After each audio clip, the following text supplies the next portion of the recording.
या आप में से बहुत से लोगों की डिमांड आ रही थी कि एक हॉरर वीडियो। देखिए, हॉरर वीडियो बनाने में तब तक मज़ा नहीं है जब तक आपके पास सबूत ना हो। और आज जो मैं आपको घटना बताने वाला हूँ, जो कहानी आज मैं आपको बताने वाला हूँ, उसके लिए सबूतों की कमी मुझे नहीं पड़ी। जी हाँ, आज जो केस मैं आपको बताने वाला हूँ वो इस दुनिया का सबसे ज़्यादा डॉक्यूमेंटेड पोसेशन केस है। जी हाँ, आज मैं आपको किसी और की नहीं बल्कि एना एगलैंड की कहानी सुनाने वाला हूँ। जी हाँ, द पोसेशन ऑफ एना एगलैंड। आज जो जो चीजें मैं आपको बताऊंगा, इसमें जितने भी फैक्ट्स आपके सामने क्लियर करूंगा, वो सभी उस इंसान द्वारा लिखे गए हैं जिसने इस पूरे एक्सोर्सिज्म को अंजाम दिया था। क्योंकि इसमें जितने भी गुरु और उनके सहायक इस प्रक्रिया में शामिल थे, उनको ये आदेश दिए गए थे कि वो जो जो काम इसमें करेंगे उस चीज़ को पूरा नोट डाउन करेंगे। और यकीन मानिए, एक किताब पूरी उन्होंने नोट डाउन कर डाली। इस घटना को जानने के बाद, इसको सुनने के बाद, हो सकता है आप में से बहुत से लोग डिस्टर्ब हो जाएं। तो प्लीज़ मैं आपसे रिक्वेस्ट करूंगा कि इस वीडियो को प्लीज़ मैच्योर ऑडियंस ही देखें। आपको अगर किसी भी टाइप का फोबिया है तो प्लीज़ आप इस वीडियो को यहीं छोड़कर जा सकते हैं। इसके अंदर क्योंकि बहुत ही क्रिटिकल चीज़ें यहाँ पर देखने को आपको मिलेंगी, तो मैं आपसे रिक्वेस्ट करूंगा कि प्लीज़ आप इसे देखने से पहले अपने विवेक से काम लें। मेरा नाम है विकी और आप देख रहे हैं मिस्टीरियस दुनिया का एक और बहुत कमाल का एपिसोड। इस वीडियो को एक लाइक कर दें और कमेंट्स में पिक में लिख दें। सन 1930 के दशक में एक केस इतना पॉपुलर था, इतना मशहूर था कि इसे टाइम मैगजीन में भी दिखाया गया था। 23 मार्च 1982 के दिन मिल्वॉकी विस्कॉन्सिन में एमा नाम की इस लड़की का जन्म हुआ। अमेरिका की रहने वाली लड़की बिल्कुल दिखने में ठीक ठाक थी, पढ़ाई में भी अच्छी थी, लेकिन इसके शरीर में सिर्फ 14 साल की उम्र में ही कुछ ऐसा होने लगा जिसके बारे में आप और मैं सोच भी नहीं सकते। जी हाँ, 14 साल की उम्र में ही इसके अंदर इतने भूतों का वास हो चुका था कि वहां के जाने माने प्रीस्ट थियो रिजाइनर को यहाँ आना पड़ा।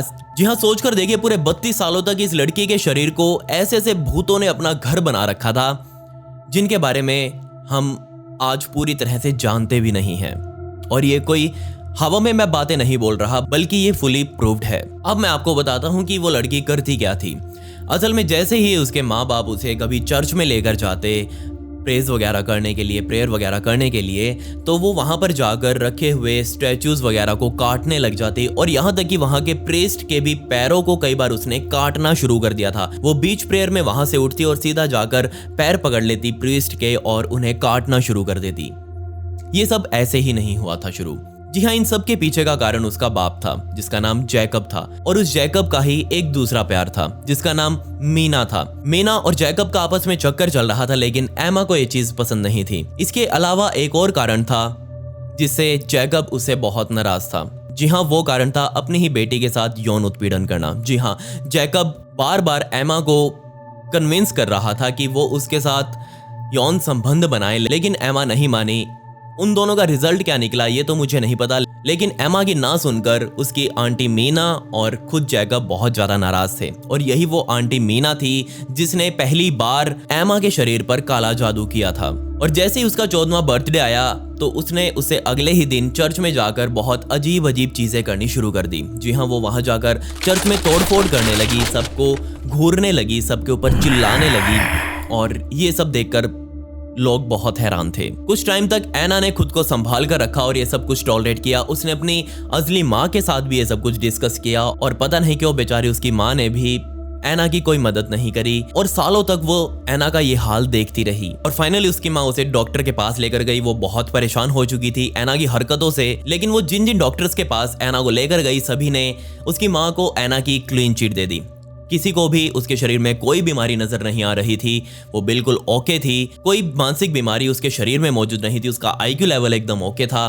तो फिर यहाँ दिक्कत क्या थी? ये करते करते 1912 का समय आ गया, जब फाइनली उसकी माता डॉक्टर से हटकर प्रीस्ट के पास जा पहुंची। और वो प्रीस्ट थे रेवरेंड थियो रिजाइनर, जिन्होंने एना से मिलते ही पहले कुछ समय में उसे मॉनिटर किया कि असल में इस लड़की के शरीर में चल क्या रहा है। और फाइनली उन्होंने बोल दिया कि ये लड़की पोसेस्ड है, इसके अंदर गंभीर और भयानक शक्तियों का वास है। और फाइनली इस लड़की के शरीर से थियो रिजाइनर ने वो सारी शक्तियां एक बार बाहर निकाल भी दी। लेकिन हम सभी को पता है कि बाइबल में लिखा हुआ है, अगर आप किसी के शरीर से एक्सोर्सिज्म करके वो शक्ति निकाल देते हैं, लेकिन अगर वो शक्ति वापस आती है तो वो अपने साथ 7 और शक्तियों को वापस लेकर आपके शरीर में आएगी। और बिल्कुल ऐसा ही कुछ ऐना के साथ भी हुआ। सन 1928 का समय आ गया जब एक बार फिर से ऐना की मां ने थियो डिजाइनर को याद किया और कहा कि आप वापस आइए और देखिए लड़की का हाल क्या है। लड़की का हाल बहुत बुरा था। थियो डिजाइनर देखते ही उसे डर गए और अब की बार वो अपने साथ अपने एक दोस्त को लेकर आए थे और उसके दोस्त ने ही उनको ये सलाह दी कि प्लीज इस लड़की का एक्सोर्सिज्म अब की बार फ्रांसीसियन सिस्टर्स की नज़र में होना चाहिए। जी हाँ, उसके साथ 2 लड़कियां और खड़ी की गई जो कि फ्रांसीसियन सिस्टर थी। 17 अगस्त 1928 के दिन उसका दूसरा एक्सोर्सिज्म शुरू किया गया जब वो बहुत अजीब हरकतें अपने एक्सोर्सिज्म वाले रूम में, अपने एक्सोर्सिज्म वाले जगह पर कर रही थी। वो किसी भी पानी जैसी चीज को देखते ही उसे खिंडाने के लिए दौड़ती और बार बार वो बहुत अजीब सी आवाजें निकाल रही थी जिसकी आप और मैं कल्पना भी नहीं कर सकते। उस दिन ये एक्सोर्सिज्म शुरू नहीं हो पाया, अगले दिन किया गया। 18 अगस्त 1928 के दिन दूसरा एक्सोर्सिज्म अब परफॉर्म किया जाना था। यहाँ पर थियो डिजाइनर ने एक्सोर्सिज्म शुरू किया और एक्सोर्सिज्म शुरू होते ही वहाँ रूम में मौजूद जितने भी प्रीस्ट और फ्रांसीसियन सिस्टर्स मौजूद थी उन सभी की आंखें फट गई, क्योंकि वो जो अभी देख रहे थे उसके बारे में उन्होंने कभी सोचा भी नहीं था। क्योंकि एक्सोर्सिज्म शुरू करते ही ऐना हवा में उड़ने लगी, वो इधर उधर कमरे में घूम रही थी और एक बार तो जाकर वो कमरे के दरवाजे से ही कुछ इस तरह से चिपक गई, वो भी हवा में। वो नीचे नहीं गिर रही थी, वो जस्ट चिपकी हुई थी। कुछ ही देर बाद वो उस दरवाजे से उतरकर वापस अपने बेड पर आ गई और ऐसे ही लेट गई। ये पहला सेशन 26 अगस्त तक चला और इसके बाद दूसरा सेशन शुरू किया गया 8 सितंबर से लेकर 12 सितंबर तक, जिसके बाद एक और 8 दिनों का सेशन यहाँ लिया गया और वो था 15 दिसंबर से लेकर 23 दिसंबर तक। अब यहाँ पर मैं आपको जो जो चीजें बताने वाला हूँ उसे जरा इमेजिन करके देखिएगा। जब जब इस लड़की का पोसेशन किया जाता था, जब जब इसके ऊपर क्रियाकलाप किया जाता था प्रीस्ट द्वारा, तो ये लड़की कुछ भी खाने पीने से मना कर देती थी। एक बूंद पानी तक की नहीं लेती थी, खाना खाना तो दूर की बात है, पानी तक उसके शरीर में नहीं जाता था। लेकिन अब मेरा सवाल यहाँ ये है कि अगर कोई व्यक्ति खा ही नहीं रहा तो वो दिन में 10 बाल्टियां उल्टी कैसे कर सकता है? जी हाँ, आपने बिल्कुल सही सुना, एना एगलैंड दिन में इतनी उल्टियां करती थी कि आप उसका अंदाजा भी नहीं लगा सकते। जी हाँ, प्रूफ के साथ 10-10 बाल्टियां उसके कमरे से उल्टियों की बाहर निकाली जाती थी, जिस वजह से वो कमरा भी बहुत बदबूदार अब बन चुका था। ना सिर्फ उल्टियां बल्कि वो इतना यूरेन अपने शरीर से निकाल रही थी जितना तो उसके शरीर ने कभी 1 साल में नहीं निकाला होगा। और इन उल्टियों को जब जांचा गया तो उसमें तंबाकू की पत्तियां और कुछ अड़ंग बड़ंग चीजें मिली जो कभी ऐना ने खाई ही नहीं थी। इस एक्सोर्सिज्म के बीच में उल्टियां वो चल ही रही थी, लेकिन यहाँ पर एक और चीज थी जिसे देखकर सभी वहां बहुत ज्यादा डर गए। जी हाँ, एक ही सेकंड में, एक ही पल में इस लड़की का चेहरा इतना फूल जाता था जैसे कोई गुब्बारा हो। उसका शरीर उड़ते उड़ते हवा में इतना फूल जाता था, गुब्बारे और इंसान में आप फर्क नहीं बता सकते। और अगले ही पल उसका शरीर इतना सिकुड़ जाता था कि आप उसके कंकाल में हड्डियां गिन सकते हो। ये सब कुछ प्रूफ है, लिखा हुआ है। मैं आपको यहाँ नहीं दिखा सकता लेकिन जरूर दिखाऊंगा इंस्टा पर। और ये सब देखते हुए वहां खड़े सभी लोग, नन्स वगैरह, फ्रांसीसियन सिस्टर और इवन की डिजाइनर खुद भी बहुत ज्यादा डर गए और उन सब ने फैसला किया कि क्यों ना अब एक्सोर्सिज्म करने की जगह को ही बदल दिया जाए। अब यहाँ आप सोचकर देखिए, जो लोग इसका एक्सोर्सिज्म कर रहे थे उन्होंने अपनी पूरी जिंदगी इसी के लिए अपनी लगा रखी है, मतलब कि उनको इस चीज़ का एक्सपीरियंस है और वही ऐसी बातें अब यहाँ सोचने लगे थे कि क्यों ना यहाँ से पीछे हट जाएं, जगह को चेंज कर दें, ये बहुत ज़्यादा वायलेंट हो रहा है। जैसे जैसे उसके ऊपर प्रेयर्स बढ़ती गई, अंदर मौजूद शक्तियाँ भी बहुत ज़्यादा वायलेंट होती गई। वो इतनी जोर जोर से अजीब अजीब भाषाओं में बात कर रही थी जो उसने ना ही कभी सुनी थी और ना ही कभी बोली थी। वो ऐसी ऐसी भाषाओं का भी इस्तेमाल करने लगी थी, इतनी जोर जोर से रातों को चिल्लाती कि सारा उसका जो छोटा सा शहर था वो उसके घर के आगे इकट्ठा होने लगा। देखने लगा कि आखिर यहाँ चल क्या रहा है। उनको समझ आ गया था कि इस लड़की के अंदर अब बाहर की शक्तियों का वास हो चुका है। लेकिन जो लोग उसे देखने आ रहे थे उसमें से ज़्यादातर लोग इतने ज़्यादा डर गए कि उन्होंने ये शहर ही छोड़ दिया और जाकर दूसरी जगहों पर बस गए, सिर्फ इस डर में कि कहीं ये शक्तियाँ इससे निकलकर उनके अंदर ना आ जाएं। जब भी ऐना से बात करने की कोशिश की जाती तो वो हमेशा 2 ही लोगों का नाम लेती, लेकिन इन 2 लोगों का नाम वो 7 अलग अलग आवाज़ों में ले रही थी। जी हाँ, पहला नाम था मीना जो कि उसकी आंटी थी और दूसरा था उसके पिता का नाम जैकब। वो इन दोनों के खिलाफ ही अपना गुस्सा निकाल रही थी और जाहिर सी बात है कि ये ही दोनों उसकी इस हालत के पीछे जिम्मेवार भी थे। अब यहाँ उसके मुंह से इन दोनों के खिलाफ ही बहुत भद्दी भद्दी बातें निकलने लगी थी। मैं कुछ यहाँ आपको बता नहीं सकता ऑब्वियसली, लेकिन वो इन दोनों को बार बार बोल रही थी कि तुम दोनों के लिए नरक में जगह पक्की हो चुकी है, तुम दोनों ने मेरा ये हाल किया है, तुम दोनों ऊपर जाओगे और तुम्हारा ऊपर ही हिसाब मैं करूँगा। वो करूँगा बोल रही थी, और ऑब्वियस सी बात है कि ये करूँगा वर्ड वो खुद नहीं बल्कि उसके अंदर मौजूद सैटर्न लूसीफर बोल रहा था। अब आगे जो प्रीस्ट रिजाइनर ने देखा, यकीन मानिए उन्होंने अपनी पूरी जिंदगी में ऐसा कुछ देखने का सोचा भी नहीं था। जी हाँ, अभी जिस लूसीफर सैटर्न का नाम मैंने आपको लिया, उस लूसीफर सैटर्न के अलावा 6 और सैटर्न्स, 6 और डेविल्स उसने अपनी जिंदगी में पहली बार लाइव देखे, वो भी उस कमरे के कोने में खड़े हुए। जी हाँ, अकॉर्डिंग टू रिजाइनर, उसके शरीर से जब पोजेशन हो रहा था तो एक समय के लिए लूसीफर अपने साथ बाकी के सभी डेविल्स को लेकर बाहर निकला और कमरे के कोने में जाकर खड़ा हो गया। उन सभी के चारों ओर आग का घेरा जल रहा था और यहाँ सिर्फ लूसीफर ने ही एक क्राउन डाला हुआ था, एक ताज डाला हुआ था। जब ये शक्तियां उसके शरीर में थी तो वो इतनी पावरफुल थी कि 6 नन्स और 2 फ्रांसीसियन सिस्टर्स को एक साथ काबू में करके रखी हुई थी। असल में इन सभी लड़कियों को इसलिए बुलाया गया था ताकि वो इसे पकड़ सके, मतलब कि एना को पकड़ सके। जब एक्सोर्सिज्म चलेगा तो ऑब्वियसली बहुत वो हिलती डुलती थी, लेकिन यहाँ वो 6 लड़कियां मिलकर भी इस एक लड़की को संभाल नहीं पा रही थी। वो उन 6 की 6 को पीछे पटक कर खुद हवा में उड़ना चालू हो चुकी थी। यहाँ ग्रेविटी कहाँ गई? क्या चल रहा था इस कमरे में और क्या चल रहा था इस लड़की के साथ? और यहाँ पर अब जो आवाजें निकलने उसके मुंह से लगी थी, सॉरी मैंने गलत बोल दिया, उसके मुंह से आवाजें नहीं निकल रही थी, उसके लिप्स बिल्कुल जुड़े हुए थे और वो हिलते डुलते हुए भी नहीं दिखाई दे रहे थे, बल्कि ये जो आवाजें अब निकल रही थी वो सीधा उसके गले से निकल रही थी।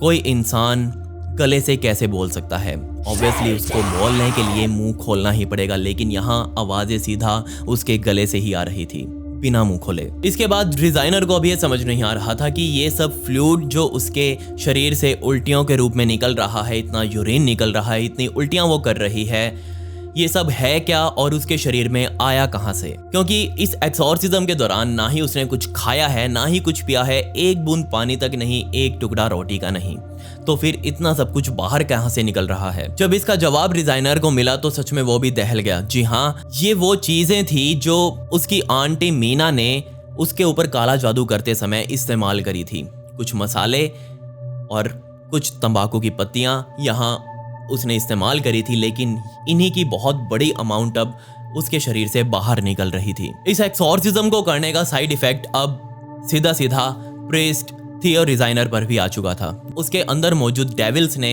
यहाँ रिजाइनर को परेशान करना शुरू कर दिया था। रिजाइनर ने उसके एक्सोर्सिज्म को शुरू करने से पहले कुछ ही समय पहले एक नई गाड़ी ली थी और वो बार बार डेली अपने घर जाता एक्सोर्सिज्म करके और वापस आता, लेकिन 7-8 दिनों तक एक्सोर्सिज्म करने के बाद जब वो वापस एक दिन अपने घर से वापस एना के घर आ रहा था तो बीच में ही उसका एक्सीडेंट हो गया। और ये एक्सीडेंट वाली बात मैं आपको इसलिए बता रहा हूँ क्योंकि इसकी भविष्यवाणी पहले ही एना कर चुकी थी।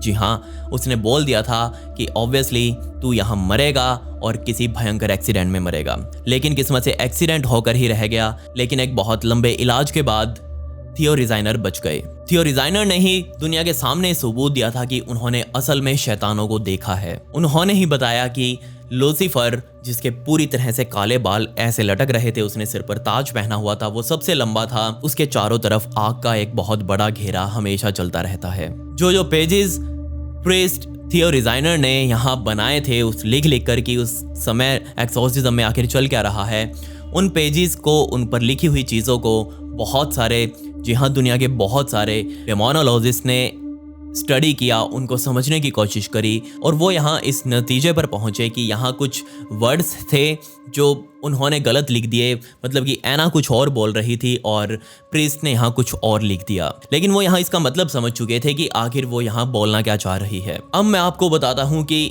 उसका एक्सोर्सिज्म करने वालों के साथ और क्या क्या इन शैतानों ने किया। जी हाँ, जो उस कमरे में पहुँचते इस एना का एक्सोर्सिज्म करने के लिए, तो उसके अंदर मौजूद शैतानों को उन सभी लोगों की ज़िंदगी का पास्ट पूरा पता था, पास्ट छोड़िए फ्यूचर तक पता था। और जैसे ही वो उसके एक्सोर्सिज्म करने के लिए वहाँ प्रक्रिया शुरू करते, अंदर मौजूद शैतान हर किसी का पास्ट यहाँ बोलने लगते, उसकी गंदी सच्चाई पब्लिक करने लग जाते। और इस वजह से वहाँ खड़े लोग डर गए कि कहीं मेरा कोई काला कारनामा बाहर ना आ जाए। सभी के मन में अपने किए हुए कांड घूमने लगे थे कि मैंने क्या क्या किया हुआ है, क्या क्या किया हुआ है, ये कहीं ना बता दे। और जिन्होंने सही में अपने काले कांड छुपाने थे वो तुरंत उस कमरे से भाग लिए। वैसे तो हमने इस तरह के केसेस में हमेशा सुना है कि कभी भी रियल डेविल्स जो होते हैं वो किसी के शरीर में नहीं घुसते, जस्ट उनकी डेमोनिक जो एनर्जीज होती हैं वही लोगों के शरीर में घुसकर अपना पूरा तांडव मचाती हैं। लेकिन यही एकमात्र ऐसा केस इस दुनिया के सामने आया था जब किसी ने रियल डेविल्स को सामने फेस टू फेस देखा हो और उन्हें महसूस किया हो। यहाँ सैटन लूसीफर खुद मौजूद था इस एक्सोर्सिज्म के प्रोसेस में, और जब ये एक्सोर्सिज्म पूरा होने वाला था, फाइनली इन शक्तियों को अब एना के शरीर को छोड़ना था, तो वो वहाँ से निकलकर इस कमरे के कोने में जाकर खड़ी हो गई। और उन सभी शक्तियों को देखकर थियो डिजाइनर और उसके सभी साथी बहुत ज़्यादा डर गए। किस्मत से एना इस एक्सोर्सिज्म में बच गई, वरना होता आया है हमने एनालिज के भी एक्सोर्सिज्म में देखा था कि वो बेचारी मर गई थी। लेकिन बहुत किस्मत वाली थी है ना कि वो इस एक्सोर्सिज्म को सरवाइव कर गई किसी तरह।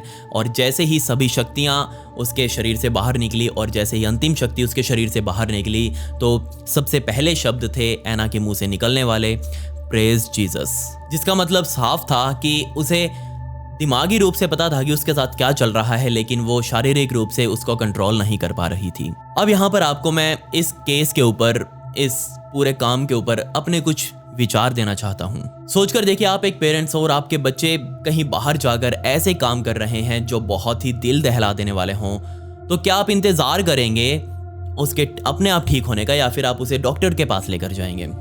तुरंत आप उसे डॉक्टर के पास ही लेकर जाएंगे। लेकिन क्यों यहाँ पर एना की माँ ने इतना इंतज़ार किया, सालों का इंतज़ार किया ये सब पूरा करने में? मुझे पता है कि आप में से बहुत से लोग इसे फेक बोलेंगे अब, लेकिन मेरा काम है आपको चीज़ों से रूबरू करवाना। मैंने आपके सामने जो कुछ भी बोला है उसके प्रूफ्स मेरे पास हैं। यहाँ नहीं दिखा सकता, इंस्टाग्राम पर दिखा सकता हूँ, मेरी आईडी ये है और इसका लिंक भी आपको डिस्क्रिप्शन में मिल जाएगा। साथ ही ये सारी वो स्क्रिप्ट थी जो कि डिज़ाइनर ने वेटिकन के आर्काइव्स में रखी हुई है। जहाँ आपको पता ही होगा वहाँ एक बहुत बड़ी लाइब्रेरी टाइप है और उसके अंदर कुछ ऐसे डॉक्यूमेंट्स रखे हुए हैं जो दुनिया के गिने चुने लोग ही उसे देख सकते हैं। मैं उम्मीद करता हूँ कि ऐसा कुछ और कभी किसी के शरीर के अंदर ना आए जो बेचारी इस लड़की ने 32 सालों तक झेला। सोचकर देखिए अपनी ज़िंदगी के 32 साल वो कैसे बिता रही थी। महीनों तक उसके ऊपर एक्सोर्सिज्म चले, क्या कुछ उसने नहीं झेला। सोचने में ही दिल दहला देने वाला है मेरे लिए। तो खैर, पिछली वीडियो का शाउट आउट ना bell icon comment pick me to get a shout out in next video. आपको वीडियो कैसी लगी कमेंट्स में वो भी बता दें। मिलते हैं अगली वीडियो में। ये वीडियो देखने के लिए धन्यवाद।